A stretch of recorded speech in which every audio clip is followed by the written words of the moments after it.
रूहानियत सूफियत में बहुत ही सच्ची बातें, बहुत ही असलियत से भरपूर बातें इंसान को सुनने की मिलती हैं। आज का दौर घोर कलयुग का दौर है। इस दौर में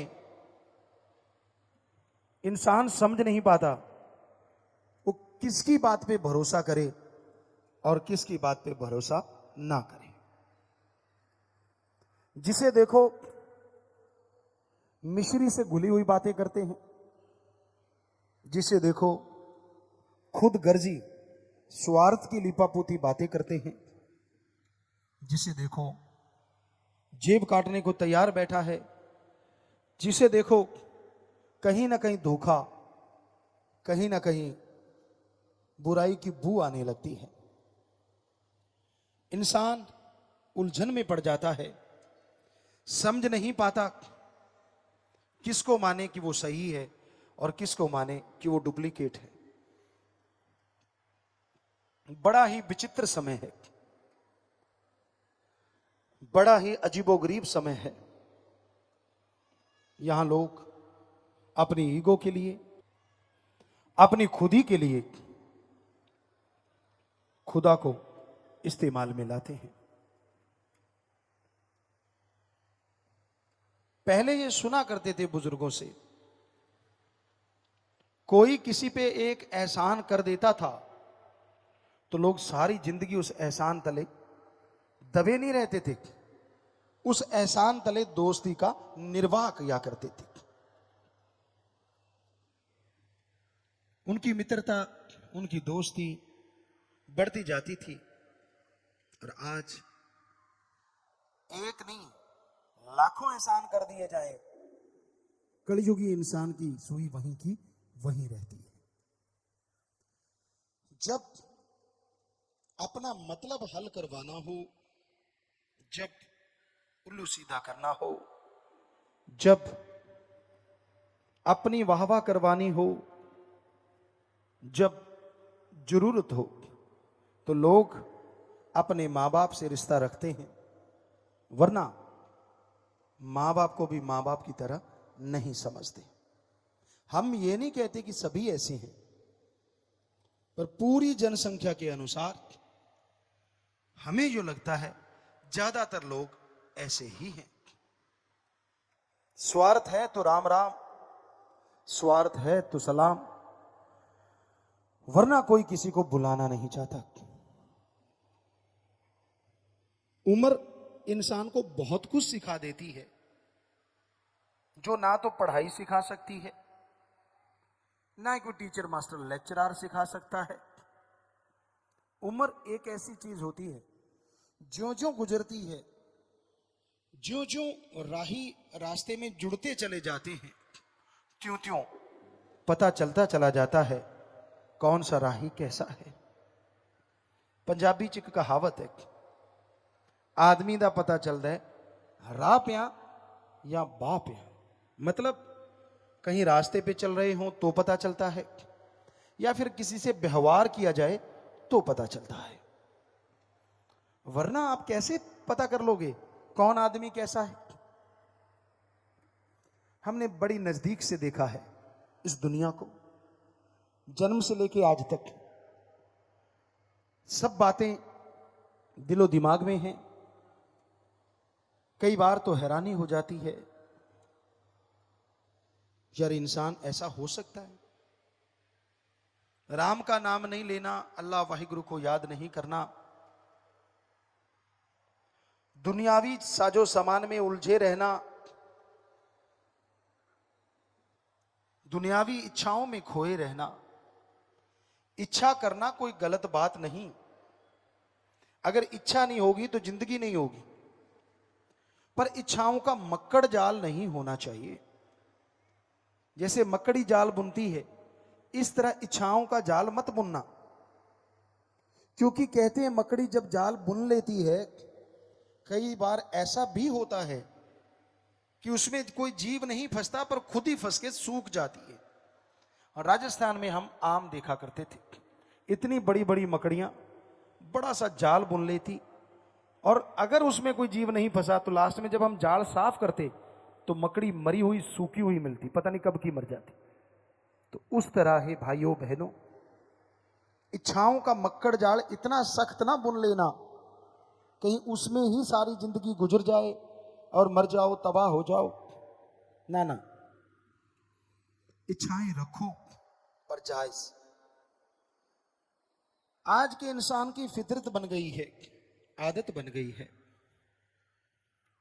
भगवान अल्लाह वाहिगुरु से एक इच्छा रखता है, वो पूरी हो गई, उसकी खुशी होती है। सबसे पहले वाली इच्छा पूरी होती है, बड़ी खुशी होती है। वाह मालका, वाह सतगुरु, वाह अल्लाह, वाह वाहिगुरु, वाह राम, वाह वाह करता है। लेकिन जिस तरह कोई पाठ करवाया जाता है गुरु साहिबानों की पवित्र गुरबाणी का, या रामायण का, या अलग अलग तरह के पवित्र ग्रंथों का पाठ करते, सुंदरकांड का, ये देखने में आता है राजस्थान साइड में लोग बालू रेत को गिल्ला करते हैं और उसमें जौ या गेहूं दबा देते हैं, पानी रोज डालते हैं तो वो अंकुरित होने लगती है। उसी तरह इंसान की एक इच्छा पूरी होती नहीं कि काम वासना क्रोध लोभ मोह अहंकार मन माया की वजह से 10 इच्छाएं और अंकुरित होना शुरू हो जाती हैं।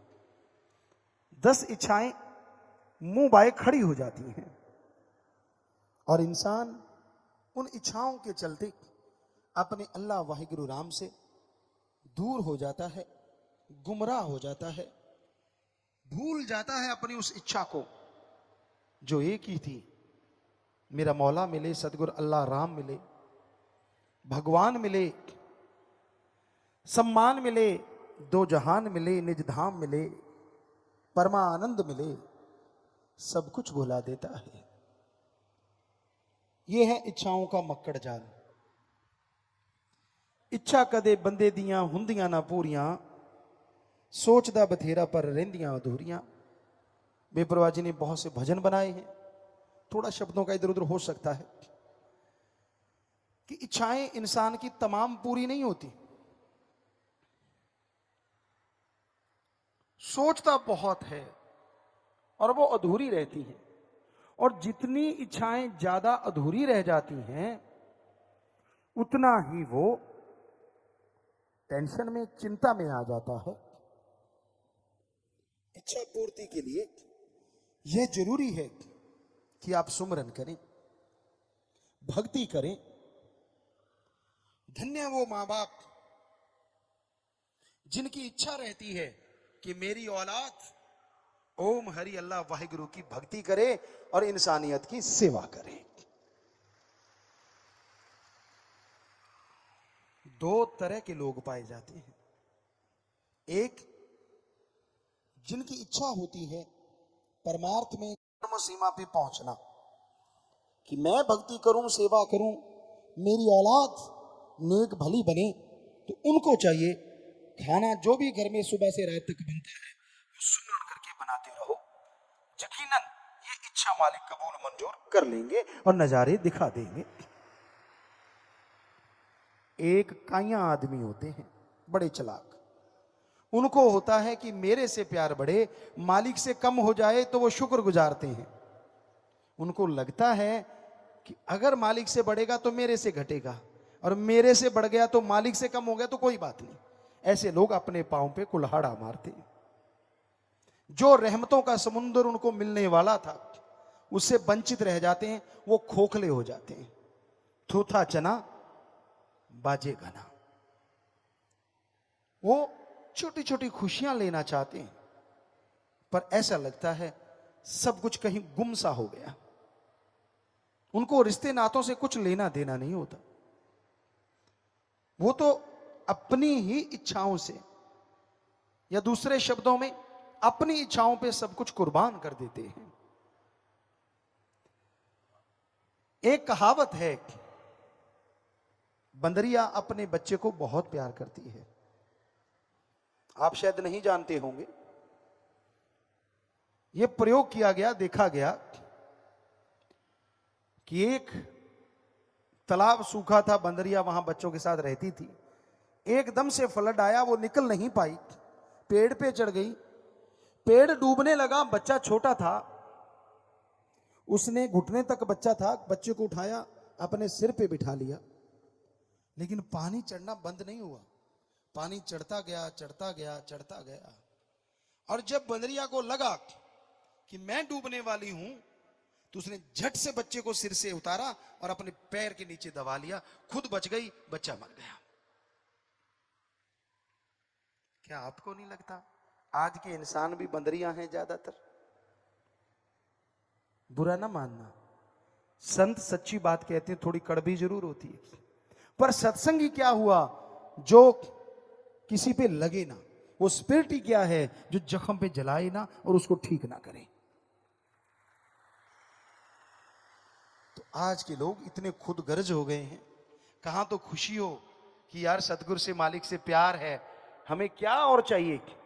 कितनी बार उनको जिंदगी मिल जाती है, कितनी बार उनको नियामतें मिलती हैं, लेकिन उनकी सुई वहीं की वहीं रहती है। खोट निकालते हैं मालिक में, कमियां निकालते हैं अपने सतगुरु में। बड़ा ही अजीबोगरीब लगता है। आपको उदाहरण बताएं, सतगुरु के रमज को कोई समझ नहीं पाया। तुलसी जी कहते हैं, जो कोई कहे संत को चीना, तुलसी हाथ कान को दीना। इतने बड़े फकीर कहते मैं रमज नहीं समझ सका। एक उदाहरण देते हैं, बेपरवाह जी परमपिता शास्त्र राम जी महाराज ने जब हमें बुलाया, बात पे बात याद आ गई, तो हमने वहां बोला कि भाई हम अपने सतगुरु से बेइंतहा मोहब्बत करते हैं। जितने भी आसपास सेवादार थे, अगर परमपिता जी कल को दिन को रात कहेंगे तो आपने रात कहना है, और रात को दिन कहेंगे तो दिन कहना है, किंतु परंतु मत करना। कहते जी ठीक है। पर एक सज्जन हमें कहने लगे कि परमपिता जी कई बार अजीबोगरीब सी बातें कर देते हैं। हमने कहा अच्छा? कहता हाँ। हमने कहा दिखाओ। बेपरवाह जी ने कहा कि भाई लस्सी पीनी है, लस्सी जो बिलोते हैं उसके बाद जो लस्सी रह जाती है, तो हमने कहा भाई ठीक है। बेपरवाह जी ने लस्सी पी ली। अगले दिन कहते बुद्धू तूने लस्सी दे दी, नजला हो गया। परमपिता ये कह के चले गए।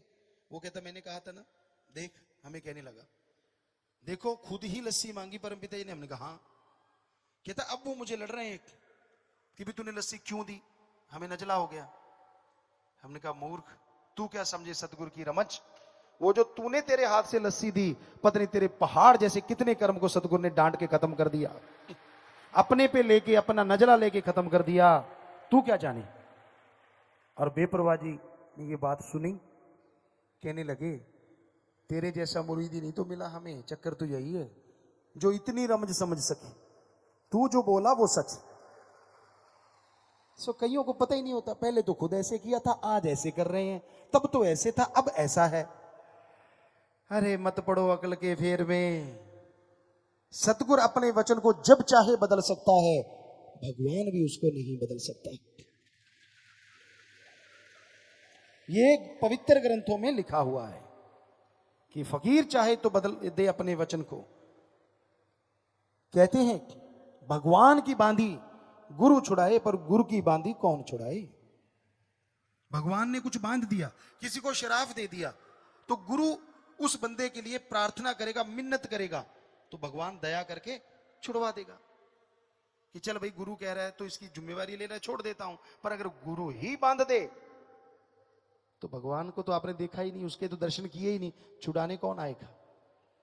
इसलिए हमेशा ध्यान रखिए, उसकी रजा में रहना सीखो, अपनी अकल का दखल ना दिया करो। जितना अकल का दखल दोगे, रूहानियत से कोसों किलोमीटर दूर हो जाओगे और खुशियों से वंचित हो जाओगे। खोखलापन सबको दिखेगा। होता है कई बार, हमने सुना है पिताजी ने पहले तो ये किया था, अब ये कर रहे हैं, उस बार ये, इस बार ये, फलां टाइम वो। वाह क्या यादाश्त है। भूल गया तेरी जान कितनी बार बचाई, भूल गया तेरे पे कर्म कितने किए, भूल गया तेरे पे रहमो कर्म कितना किया। वो तो नहीं इतना याद रहता जितना क्यों किंतु परंतु याद रहता है। होता है ना। फकीर कभी वैसे नहीं कहते, जो दुनिया में चल रहा होता वही बात कहते हैं, और जो सुन के समझ जाते हैं, मान लेते हैं और आगे से तौबा कर देते हैं, फिर भी रहमतें मिलती हैं, वरना खुद ही में कुछ नहीं होता। तो फिर वो लकड़ी वाली बात हो जाती है। कहते हैं खजूर की लकड़ी ऊपर को रहती है, और वेदों में, आयुर्वेदा में लिखा है उसकी लकड़ी की आग से जो दवाइयां बनाई जाएं वो बहुत ही अच्छी होती है। उसकी आग एक रस एक टाइप की रहती है। तो उसके बारे में एक शेर हम बोला करते हैं कि वो ऐसे रही, लकड़ी जल कोयला भई और कोयला जल भयो राख, कि उसका तो पीछा छूट गया। मैं खुद ही में इंसान ऐसा जलो, यानी मैं ईर्ष्या में, मैं ईर्ष्या में इंसान ऐसा जलो, कोयला भयो न राख। इंसान जब अपनी अकड़ पे आ जाता है ना, एक कहावत है, बिगड़ा मन गुरु का ना पीर का। उसे अपने सदगुरु की कोई बात अच्छी नहीं लगती, उसमें क्यों, किंतु, परंतु, ये नहीं, वो नहीं, फला नहीं, धिंकड़ नहीं, और अपने आप को वो गुरु से बड़ा बना लेता है। भूल जाता है वो तमाम चीजें जब छोटा होके हासिल की थी। भूल जाता है वो ऐशो आराम जब छोटा बना था तभी मिली थी। भूल जाता है उसका रहमो करम जब वो छोटा था। जब छोटा का मतलब उम्र में छोटा नहीं, जब कहता था मेरा सतगुरु वाह, वो तो गलत कह ही नहीं सकता, वो तो गलत कर ही नहीं सकता। जब उस रूप में छोटा था तो सारी रहमतें लूट ली, और जब अहंकार में आया तो फुल स्टॉप लग गया। खुद ही मत कीजिए, वो अल्लाह वाहिगुरु दया का भंडार है। हमने तो उससे मांगना है, और राम से, अल्लाह सतगुरु मौला से जितना मांगते जाओगे उतना पाते जाओगे। हजारों उदाहरण होते हैं। कई बार पीर फकीर गुस्से में भी कुछ कह देते हैं। कबीर साहब ने ऐसे नहीं लिखा, संतों का क्रोध भी दाती होता है, दुनियादारी का प्यार भी घाती होता है। कई बेवकूफ होते हैं, वो कहते हैं ना, किसी की सब्जी नीचे गिर गई, कहते बेशर्मा दी डुल गई दाल, कहना थल्ले ही खावांगे। कई बचपन से ऐसे होते हैं बेवकूफ टाइप, दूसरे उनको इस्तेमाल करते रहते हैं, करते रहते हैं, करते रहते हैं, वो उनके इस्तेमाल में आते रहते हैं, उनका काम करते रहते हैं, और उनको मजा होता है यार अच्छा बेवकूफ बनाया। यानी बचपन से ही चलता है उनके साथ, वो बेवकूफ थे, बेवकूफ बने ही रहते, कभी बदलते नहीं। ऐसा हमने देखा है। कितनी भी रहमतें हो जाएं, वो तो उसको बुला सकते हैं, लेकिन अपनी बेवकूफी कभी नहीं छोड़ते, अपनी अकल का इस्तेमाल नहीं लाते। तो फिर लाई लग ना होवे घरवाड़ा ते चंदरा गमांड ना हो। जो किसी की उंगली पे चलते हैं, ऐसा नहीं होना चाहिए। अपना दिमाग का इस्तेमाल भी करना चाहिए। मालिक ने ये जो खोपड़ा दिया, इसके अंदर बहुत बड़ा खजाना दिया। ये दूसरों के इशारे पे नाचने के लिए नहीं, दूसरों के इशारे पे बंदर नाचते हैं। आप बंदर हो, मदारी नचाता है उनको। दूसरों के इशारे पे पशु पक्षी परिंदे नाचते हैं, कठपुतलियां नाचती हैं। आप तो इंसान हो, कभी तो अपने दिमाग का इस्तेमाल किया करो। परमात्मा ने जो रहमत की है, कभी तो उसका इस्तेमाल किया करो। रूहानियत के रास्ते पे चलना कोई मामूली बात नहीं। इसमें आदमी की काम वासना, क्रोध, लोभ, मोह, अहंकार, मन और माया, 7 बैरी बुरी तरह से घेर लेते हैं। और कोई सतगुरु पे दृढ़ यकीन करे, कोई राम नाम का सुमरण करे, 3 सातों का फंदा ढीला हो सकता है। अदरवाइज ये 7 का फंदा इतना टाइट है, इतना कसावट वाला है कि कोई सोच भी नहीं सकता। इसलिए हे भक्तजनों, परमपिता परमात्मा का नाम लिया करो, उसकी भक्ति किया करो। जो नाम लेते हैं यहां भी निज धाम की खुशियां लेते हैं, और मरने के बाद भी वो निज धाम जाया करते हैं। हम सीधी भाषा में कबीर जी का दोहा आपको सुनाएं, गुरुमुख मरे क्या रोइए, जो अपने घर जाए, रोइए मनमुख बापड़े, जो हाट न हाट बिकाए। सो गुरु से प्यार करता है, वो मालिक की गोद में बैठ के निज धाम जाता है। गुरुमुख बनो, मनमुख ना बनो। कितनी देर अकड़ में रहोगे, कितनी देर तने रहोगे। आपको बताया खजूर तनी रहती है, उसकी लकड़ी जल्दी काट ली जाती, क्योंकि वो वेदों में लिखा है कि ज्यादा काम आती दवाइयों में। और बेरी को कोई काटता ही नहीं, क्यों? उसकी लकड़ी काम की नहीं होती। पर आपको पता है गरीबों में बेरी के जो फल होते हैं वो सेब संतरों से भी ज्यादा विटामिन वाले होते हैं। और वो झुकी रहती है बेचारी, ना उसकी लकड़ी काम की, पर उसमें फल लगता है बहुत ज्यादा, इसलिए लोग काटते ही नहीं उसको। या लकड़ी काम आएगी नहीं, और जीती है तो ये बच्चों के भी काम आएगी। तो इसलिए अकड़ो मत, खुद ही मत करो, और अपने दिमाग का इस्तेमाल करके अच्छे कर्म करो। हम नहीं कहते आपका रास्ता कैसा है, आपका दोस्त कैसा है, आपका संगी साथी जीवन साथी कैसा है, पर बुद्धि विवेक से तो काम लो। आपका सदगुरु कैसा है, क्या उसने आपकी गरज पूरी नहीं की? अजी ऐसी पूरी की जो आप कल्पना भी नहीं कर सकते। क्या आप जिंदगी कहीं से ला सकते हो? क्या आप भयानक बीमारी जिससे डॉक्टर लाइलाज कह दें, क्या अपनी अकल से या अपने उन यार दोस्त चमचे वालों से ठीक करवा सकते थे? तो फिर चमचागिरी नहीं छोड़ी, सदगुरु को छोड़ रखा है। समय का क्या पता, आने वाले समय में कैसी करवट ले, क्या होने वाला है। फिर क्या करोगे? क्या जिनकी चमचागिरी कर रहे हो वो बचाएंगे? क्या वो कर्म काट देंगे आपके?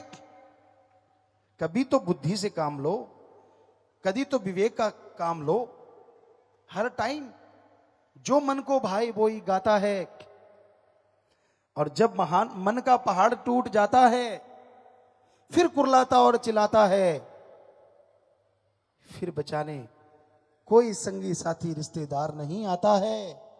यारी रखी उस सदगुरु मौला से, तो वो मरने से पहले, जितने बार मरते हो, हर मरने से पहले आके उंगली पकड़ के बचाता है। वो उंगली पकड़ के बचाता है। सो उससे यारी रखो ना, जो दोनों जहान का यार है। वो अल्लाह वाहिगुरु राम सदगुरु मौला है।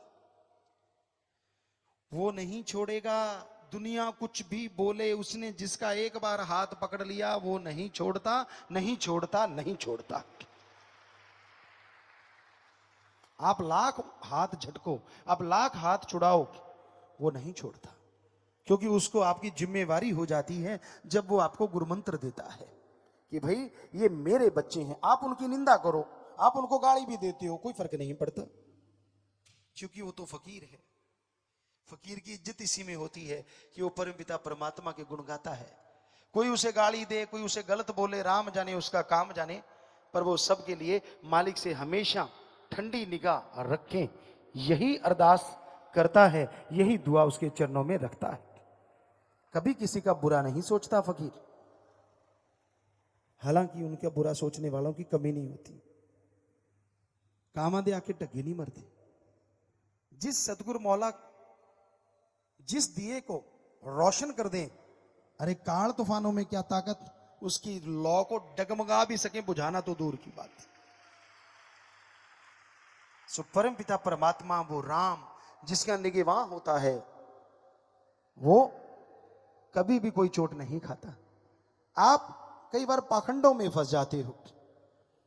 अभी आज एक पर्ची आई, पहले भी कुछ पर्चियां आई कि पिताजी हमारे घर के सामने कोई टोना टोटका करता है, हमारे पशुओं की या खाना खाते उन पंजाबी च कहते खुरलियां दे विच खून दे छिट्टे मिले, हमारे कपड़ों पे खून के छिट्टे मिले, हम चौरस्ते में हमारे घर के पास था उसमें कोई टूना टामण मिला, क्या करें?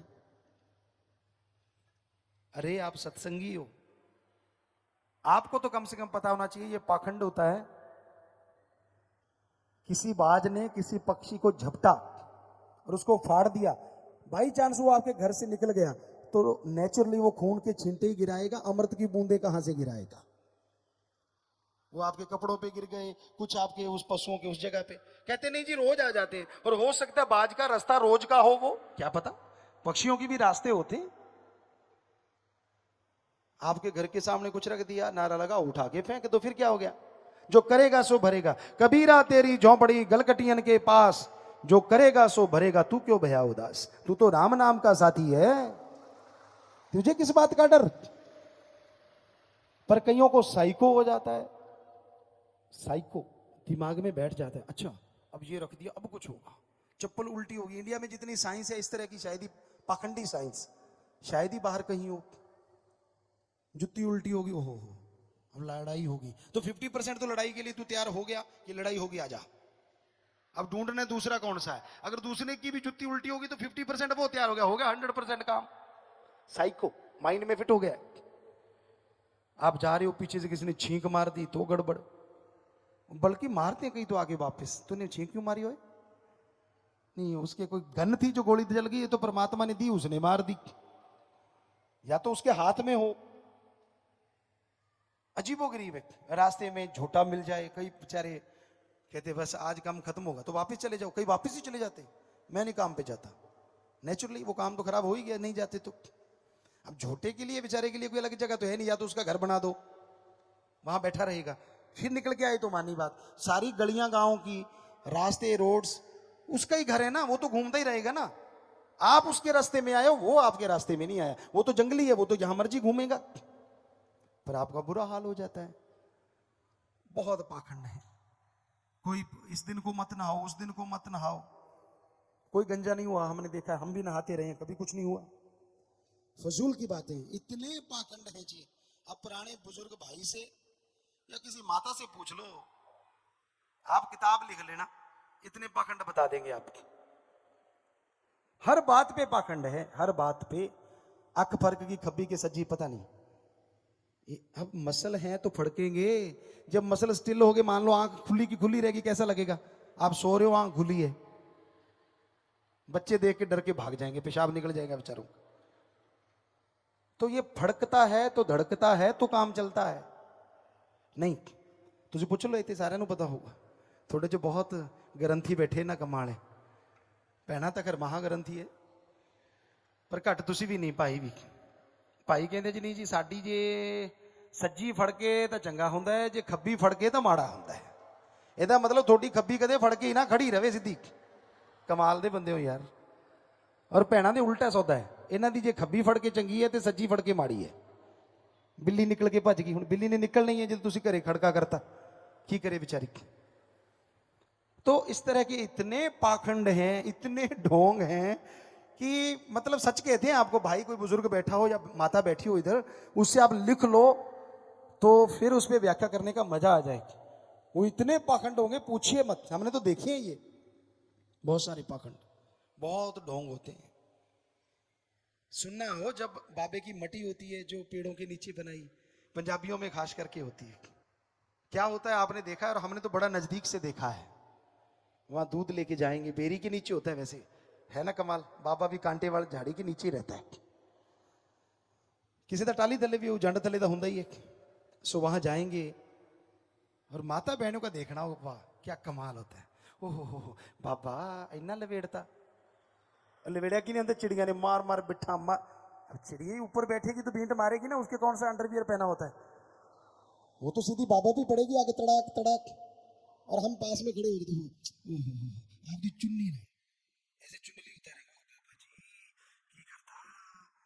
इतनी अकल नहीं आती, जो बाबा अपने आप को पेट से नहीं बचा सकता, वो आपके कर्म कैसे काटेगा? पता नहीं क्यों नहीं अकल। बस उसको साफ करेंगे, हो साफ सूफ करके, कांटे पड़े होते नेचुरली, बेरी की टहनियां सूखी गिरती हैं तो कांटे, उसको साफ करके, कहीं दे कंडा वज भी जाता है, फिर भी बाबे नो नहीं चढ़ दे। साफ सूफ करके कच्ची लस्सी डालेंगे, प्योर दूध कोई नहीं चढ़ाता। दूध 100 ग्राम, पानी 500 ग्राम।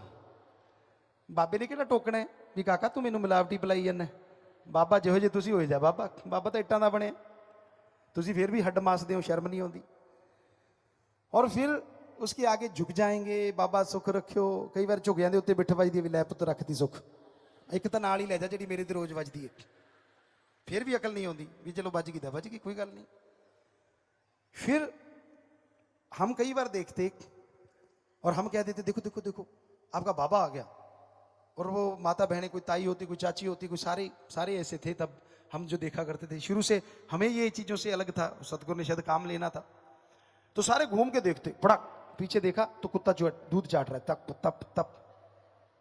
और 3-4 होते तो हम सबसे पूछते, चाची ताई ये इनमें से आपके वाला बाबा कौन सा है, ये भूरे वाला, काले वाला या चिट्टा कौन सा है? कहते हट, ये कोई बाबा है? अरे लस्सी आपने बाबे को दी और कुत्ते पी रहे हैं तो इसका मतलब बाबा ही होगा ना जो पी रहा है। तो बड़ी शर्म तो बहुत देते, पर बहनें नहीं छोड़ती, जिनके घेर अड़ा हो तो अड़ा ही रहता है, कहते इन्हों की पता है। सो ऐसे ऐसे पाखंड हैं समाज में, ऐसे ऐसे ढोंग हैं समाज में। आज के पढ़े लिखे नहीं हटते, इनके अलग तरह के हैं, इनके अजीबोगरीब होते हैं। ये फोन चलाते रहते हैं, उनपे मैसेज करते रहते हैं, और कईयों की मैसेज दिमाग में बैठ जाता है। कोई साइको, ये व्हाट्सएप है या फेसबुक है या इन चीज, अच्छी चीज है, ज्ञान बांटो, लेकिन इसमें ज्ञानी इतने हैं, कई बार हमें टाइम मिलता है, कभी कभार मिलता है, पढ़ने बैठते हो बड़ी हंसी आती है। खैर कई बच्चे तो इंटरटेनमेंट के लिए डालते रहते हैं, पर कई ज्ञान देंगे पूरा उसमें अपनी तरफ से। ये